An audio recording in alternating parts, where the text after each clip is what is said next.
Hello friends, welcome to my channel.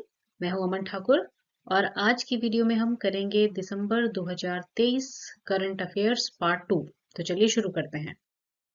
So the first question is, which edition of India internet governance forum IIGF 23 has been conducted under the overarching theme moving forward calibrating Bharat's digital agenda in New Delhi।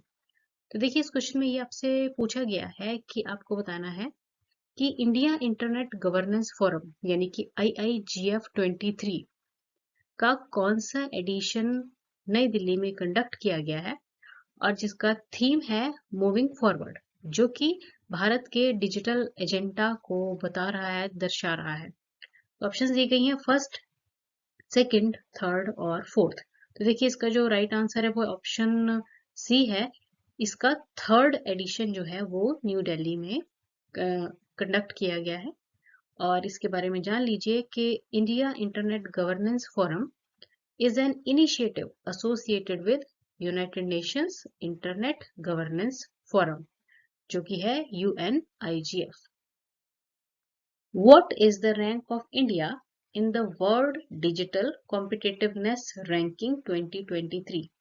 तो आपको बताना है कि जो world digital competitiveness ranking हुई थी 2023 में, उसमें भारत का रैंक क्या था।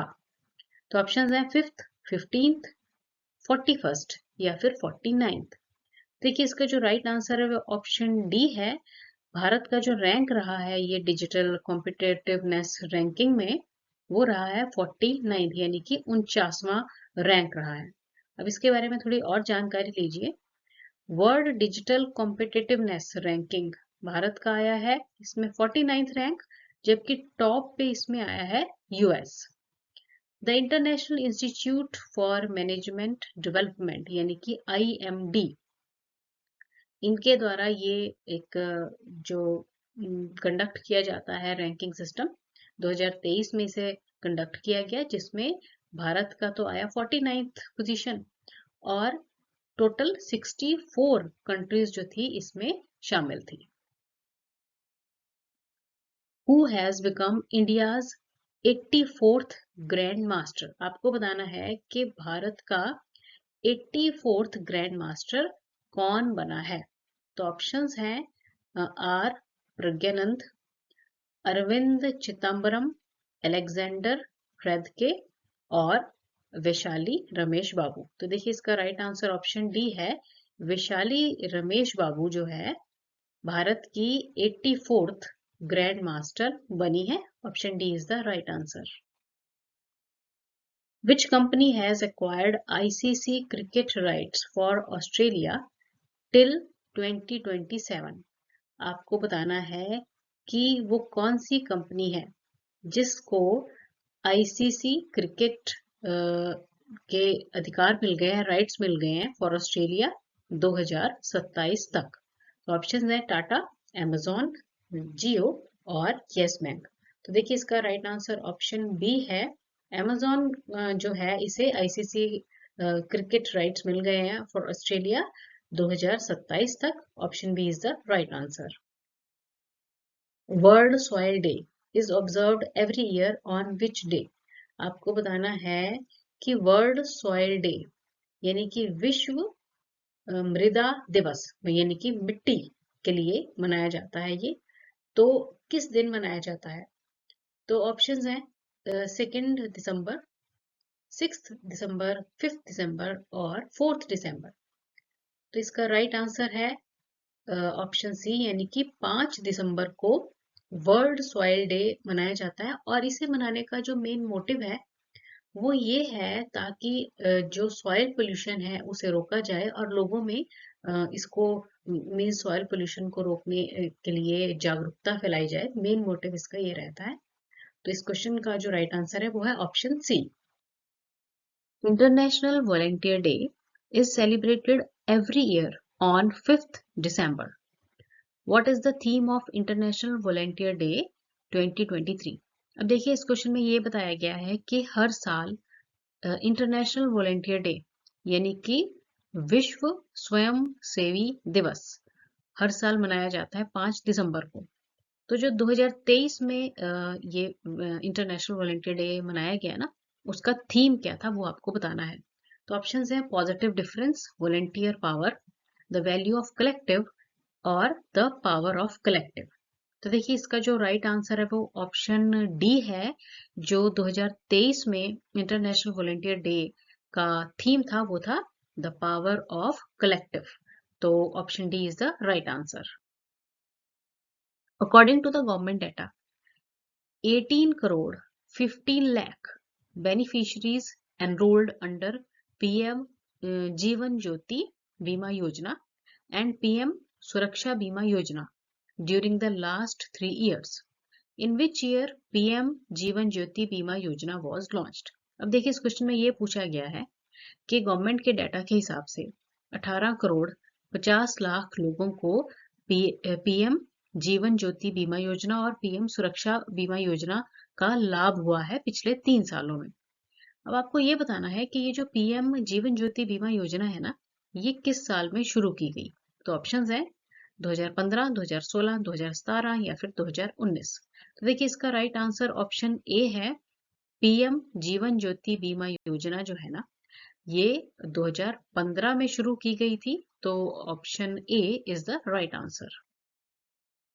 11th edition of Bangladesh book fair begins in which city? आपको बताना है कि बांग्लादेश बुक फेयर जो है ना, इसका 11वां एडिशन जो है वो कौन से शहर में शुरू किया गया। ऑप्शंस है ढाका, न्यू दिल्ली, चेन्नई और कोलकाता। देखिए ऑप्शंस पढ़ के तो हमें लगता है कि बांग्लादेश है तो ऑब्वियस सी बात है कि ढाका में शुरू किया होगा। पर आपको याद रखना है कि ये बुक फेयर तो था बांग्लादेश बुक फेयर, पर ये 2023 दिसंबर में ये शुरू किया गया कहाँ पे? ऑप्शन डी यानी कि कोलकाता में। कोलकाता भी बांग्लादेश के बिल्कुल साथ में लगता है ना। तो ये याद रखना है कि बांग्लादेश बुक फेयर जो है वो कहाँ पे हुआ, 11th उसका एडिशन कोलकाता में। इन December 2023, Revanth Reddy takes oath as a chief minister of which of the following state? अब देखिए इस क्वेश्चन में पूछा गया है कि दिसंबर 2023 में रेवांथ रेड्डी जो हैं इन्होंने चीफ मिनिस्टर के पद की शपथ ली है, पर किस स्टेट के चीफ मिनिस्टर ये बने हैं। ऑप्शंस है मिजोरम, राजस्थान, मध्य प्रदेश और तेलंगाना। तो देखिए राइट आंसर इसका ऑप्शन डी है। रेवांथ रेड्डी जो हैं ये 2023 दिसंबर में तेलंगाना के नए चीफ मिनिस्टर बने हैं और कांग्रेस पार्टी से ये बिलोंग करते हैं। Option D is the right answer.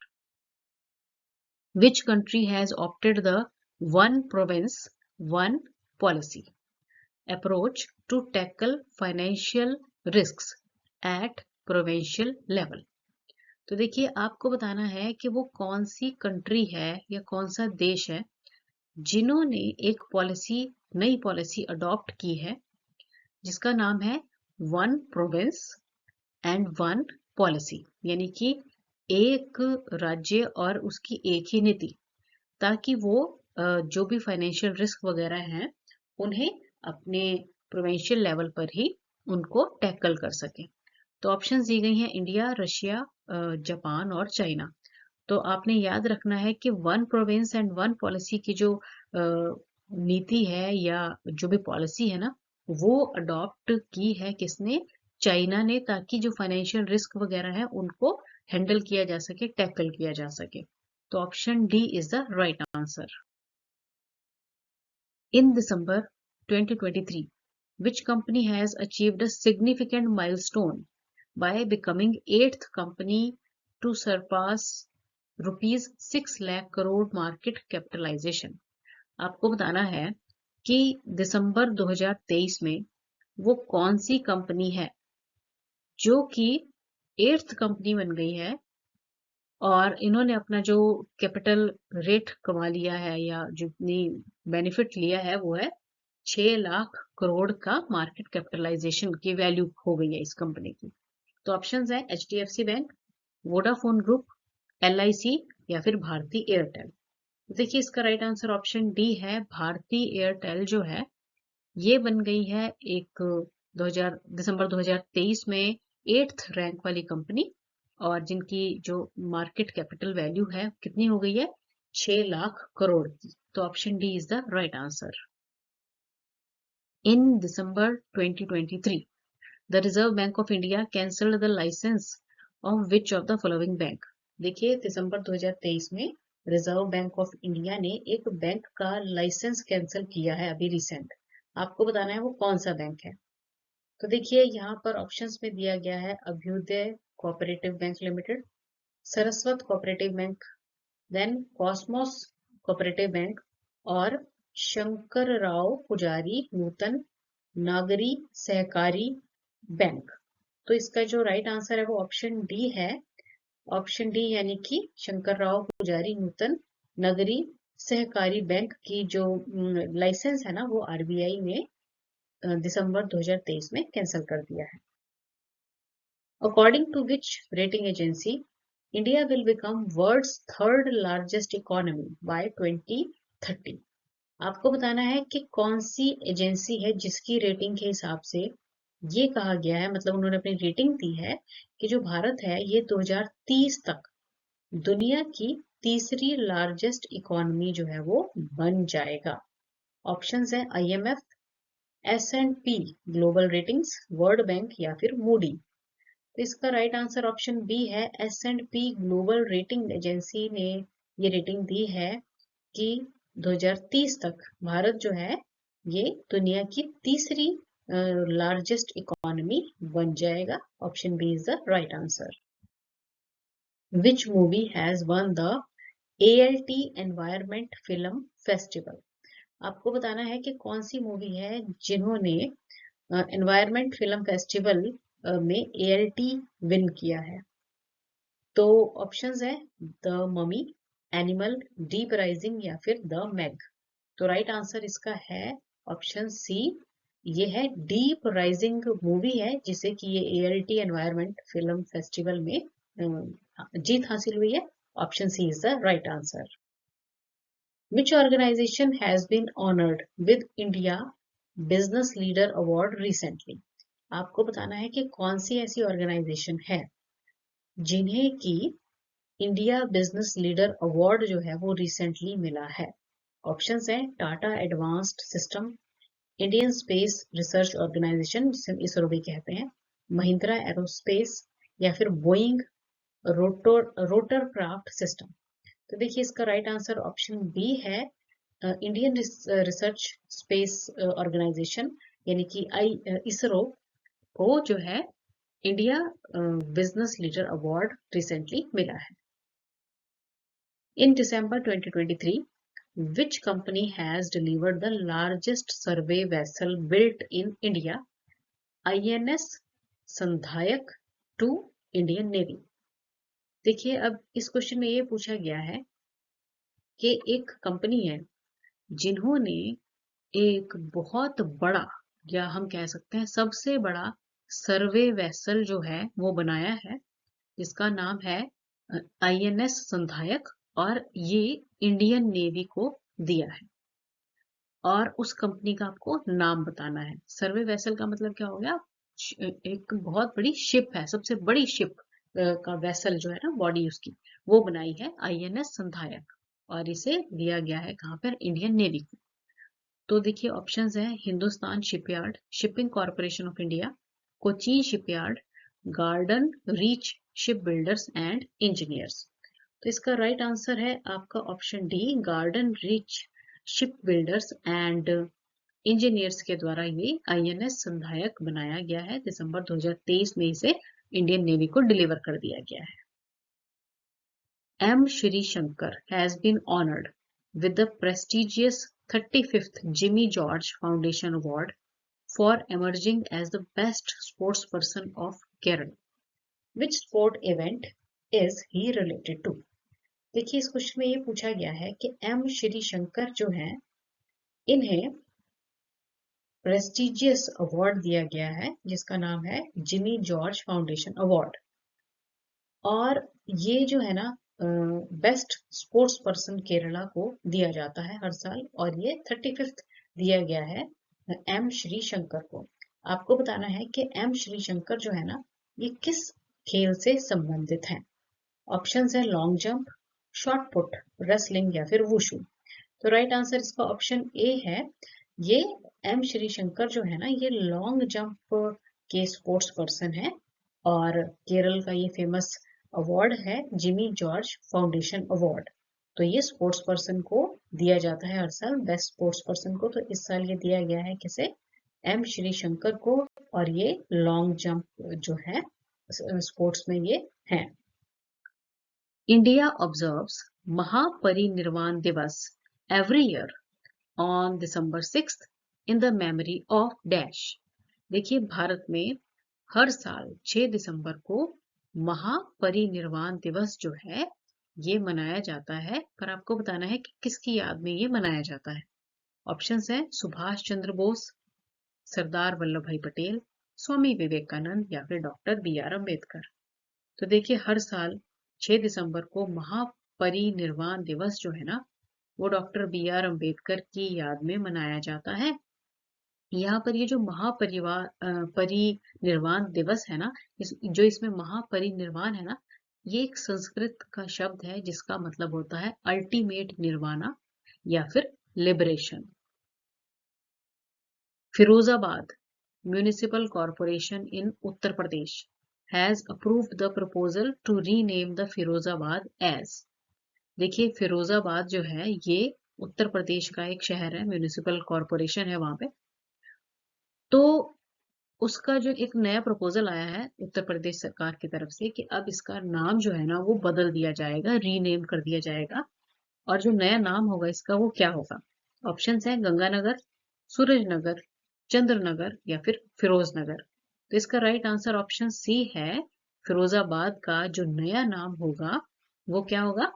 Chandranagar. Option C is the right answer. According to the national crime records bureau यानी कि NCRB report, which city declared safest in India for third consecutive year. आपको बताना है कि national crime records bureau की report के हिसाब से भारत का कौन सा शहर है जो लगातार तीसरी बार डिक्लेयर किया गया है कि वो सेफेस्ट सिटी है भारत की, यानी कि सबसे सुरक्षित शहर है भारत का, और लगातार तीसरी बार ये सर्वे की रिपोर्ट आई है। ऑप्शंस है बेंगलुरु, न्यू दिल्ली, चेन्नई या फिर Kolkata.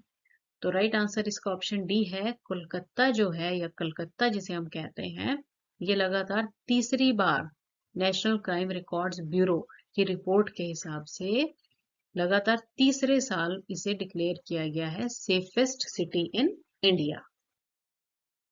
Which ministry has launched the geographic information system यानी कि GIS एप्लीकेशन ग्राम मानचित्र। आपको बताना है कि किस मिनिस्ट्री के द्वारा एक GIS एप्लीकेशन लॉन्च की गई है और एप्लीकेशन का नाम है ग्राम मानचित्र, मानचित्र जिसे कि हम मैप कहते हैं।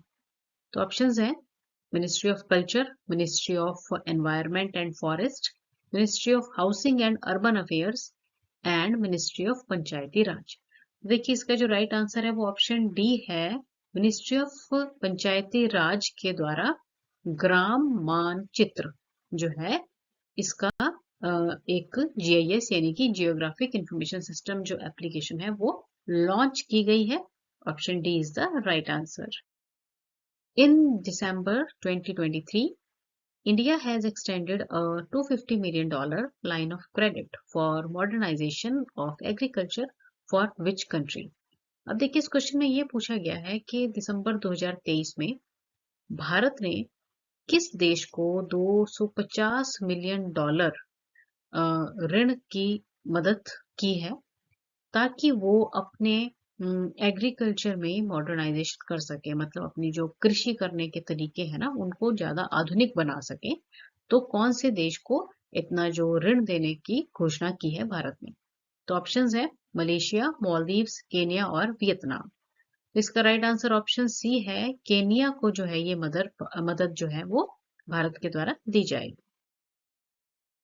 Traditional dance form garba has been included in the list of intangible cultural heritage by the UNESCO. Garba is associated with which of the following state? देखिए अब इस क्वेश्चन का आई थिंक आंसर आप सभी को पता ही होगा। क्वेश्चन में पूछा गया है कि जो ट्रेडिशनल डांस फॉर्म है ना गरबा, इसे यूनेस्को के द्वारा कल्चरल हेरिटेज में इंक्लूड कर लिया गया है लिस्ट में। और गरबा जो है ये कौन सी स्टेट से बिलोंग करता है या कौन सी स्टेट से रिलेट करता है? तो इसका आंसर आप सभी को पता है, ये है ऑप्शन बी, गुजरात से जो है गरबा रिलेट करता है। तो option B is the right answer. The world's largest and most advanced nuclear fusion reactor JT60SA inaugurated in which country? देखिए अब इस क्वेश्चन में पूछा गया है कि दुनिया का सबसे बड़ा और सबसे ज्यादा एडवांस्ड न्यूक्लियर फ्यूजन रिएक्टर जिसका नाम है JT60SA, ये किस कंट्री में इनॉग्रेट किया गया, किस कंट्री में, किस देश में इसका उद्घाटन किया गया? ऑप्शन है इंडिया, रशिया, जापान और यूएसए। राइट आंसर इसका ऑप्शन सी है, जापान में ये जो न्यूक्लियर फ्यूजन रिएक्टर है JT60S से इसकी इनॉग्रेशन की गई है। Who has become the first woman medical officer in Indian Army to be deployed at Siachen? आपको बताना है कि वो पहली महिला मेडिकल ऑफिसर कौन सी हैं जो कि इंडियन आर्मी से हैं और जिनकी जो मतलब पहली महिला है जिनको कि सियाचिन में अपॉइंट किया गया है। ऑप्शंस हैं अंशिका सिंह, नीली वेंदा पुदी, गीतांजलि राव और गीतिका कौल। राइट आंसर इसका ऑप्शन डी है, गीतिका कौल जो है ये पहली महिला मेडिकल ऑफिसर है जिनको कि सियाचिन में अपॉइंट किया गया है। तो option D is the right answer. Who has become the first Indian to operate the Mars rover with the National Aeronautics and Space Administration यानी कि नासा? देखिए इस क्वेश्चन में पूछा गया है कि वो पहली भारतीय कौन है जिन्हें कि नासा में अपॉइंट किया गया है ताकि वो मार्स के रोवर को ऑपरेट कर सके। तो ऑप्शंस हैं अंशिका सिंह, साधना सक्सेना नायर, वसुधा गुप्ता और अक्षता कृष्ण मूर्ति। राइट आंसर इसका ऑप्शन डी है, अक्षता कृष्ण मूर्ति जो है ये नासा में हैं और ये मार्स रोवर को ऑपरेट करती हैं, पहली भारतीय है ये। तो option D is the right answer. Who is the author of novel titled Zeba an accidental super hero? आपको बताना है कि रिसेंटली दिसंबर में लॉन्च हुई नॉवल है जिसका नाम है Zeba the accidental super hero. इसकी ऑथर कौन है? ऑप्शंस है अनुष्का शर्मा, हुमा कुरैशी, प्रियंका चोपड़ा और कटरीना कैफ। राइट आंसर है इसका ऑप्शन बी, हुमा कुरैशी जो कि इंडियन सिनेमा की एक एक्टर है। इन्होंने एक नॉवल जो है लिखी है जिसका नाम है Zeba an accidental super hero. तो राइट आंसर इसका ऑप्शन बी है, Huma Qureshi. How many gold medals have won by India at IBA Junior Boxing World Boxing Championship 2023 in Yerevan, Armenia? देखिए ये अर्मानिया में एक IBA junior world boxing championship हुई है 2023 में। तो भारत ने उसमें कितने गोल्ड मेडल जीते हैं? देखिए इसका राइट आंसर ऑप्शन बी है, 3 गोल्ड मेडल जो है भारत ने IBA junior world boxing championship में जीते हैं 2023 में। Recently which company has acquired AI यानी कि artificial intelligence led doubt solving platform Doubtnut? देखिए आपको बताना है कि रिसेंटली एक कंपनी ने ना AI operated doubt solving platform, और प्लेटफॉर्म का नाम क्या है? डाउट नट, ये लॉन्च किया है, शुरू किया है। तो कौन सी वो कंपनी है? ऑप्शंस है वेदांतु, बायजूस, एलन कैरियर इंस्टीट्यूट या फिर अन अकेडमी। तो देखिए ये जो डाउट नट है ना, AI operated doubt solving platform है, ये एलन कैरियर इंस्टीट्यूट के द्वारा शुरू किया गया है। Option C is the right answer. End में है रिवीजन टाइम, तो क्वेश्चन को आपने ध्यान से पढ़ना है और इसका जो राइट आंसर है ना वो मुझे सर्च करके बताना है कि क्या है। Which bank has been recognized as Bank of Year by Financial Times owned by the banker? तो देखिए आपको बताना है कि कौन सा बैंक है जिसे कि बैंक ऑफ द ईयर कहा गया है 2023 में। तो ऑप्शन दी गई हैं federal bank, axis bank, IndusInd bank और HDFC bank. Thanks for watching the video and best of luck.